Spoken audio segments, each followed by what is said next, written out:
یو عمل د خیمه د خپل دعاګانو د قبلېدو لپاره د مشکلاتو د حل لپاره د قرضونو د ختمېدو لپاره حضرت علي رضی الله عنه او د حضرت فاطمه د حقور کې یو ځل فاقه راله ولګه راله نهر راله کور کې سنو د پخلی لپاره ډېره زیاته نو حضرت علي ورته وی فاطمه لاړه شي نبی علیه السلام کره او ورته وایه چې مونږ باندې نهره ده د الله پیغمبره مونږ د سره کا بیبي فاطمه لاړه چې لاړه نو کور کې پیغمبر علیه السلام تشریف فرماو او د نبی علیه السلام چې کومه خادمه وه هغه ناسته وه نو چې دروازه وډبوله نبی علیه السلام پیش شو خادمې ته وایي دا ور ډبول خو د بیبي فاطمې ښکاري د بیبي فاطمې ښکاري ورشه ورکولو که بیبي فاطمه ورکولو شو بیبي فاطمه کور ته راله نبی علیه السلام ته وایي د الله محبوبه د دې فرشتو خوراک خو سبحان الله الحمدلله الله اکبر دی د فرشتو رزق سبحان الله الحمدلله د الله تسبیحات دا د فرشتو رزق دی نو زمونږ د پاره څه دي د الله محبوبه مونږ سره څه درک نه لګي نبی علیه السلام ورته وفرمیل بچي پوره یو میاشت شوه چې ستا د پلار په کورونو کې په یو کور کې اور نه دی بل شوی د پخلی څه نه دی شوي البته د مال غنیمت کې چیلې راغلي دي ګډه چیلې نو کستا خوښی نو زه به تاله یو 15 چیلې درکم او که نه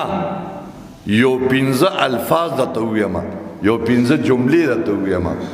نو بیبي فاطمه د بیبي فاطمې سوچ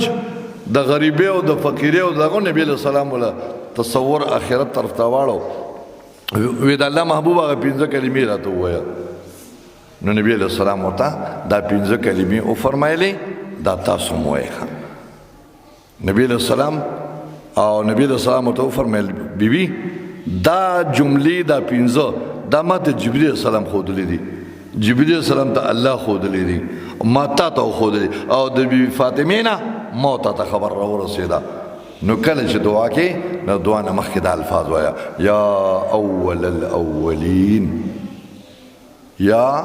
اول الاولین ویا آخر الاخرین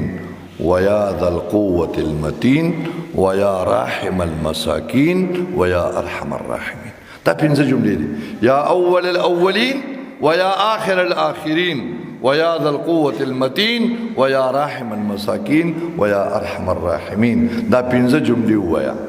دا د 15 ګډو نه د 15 چیلو نه دا بهتر دي بیبي فاطمه وایي د الله محبوبه زه 15 ګډې چیلې نه علم زه دا 15 الفاظ علم بیبي فاطمه کور ته راله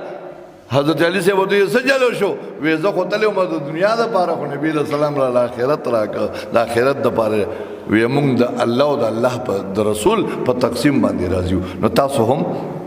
کلم دعا کوئ که نه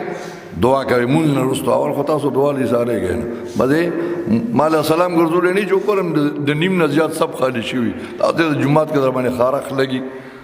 د نیم نه زیات جومات کې قسم په خدای دومره تنګېږي که نه لکه مارغه چې په پنجر کې ګیري لکه د خدای بنده مونځ وکړه لږ کښېنه لکه الله نه وغواړه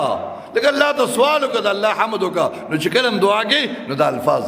یا اول الاولین ویا آخر الاخرین ویا ذا القوة المتین ویا راحم المساکین ویا ارحم الراحمین زبا مهم تاسو مو الله دعم التوفیق راکړي ربنا ظلمنا انفسنا وان لم تغفر لنا وترحمنا لنكن خاسرين اللهم اعنا على ذكرك وشكرك وحسن عبادتك يا حي يا قيوم يا ذا الجلال والاكرام برحمتك يا ارحم الراحمين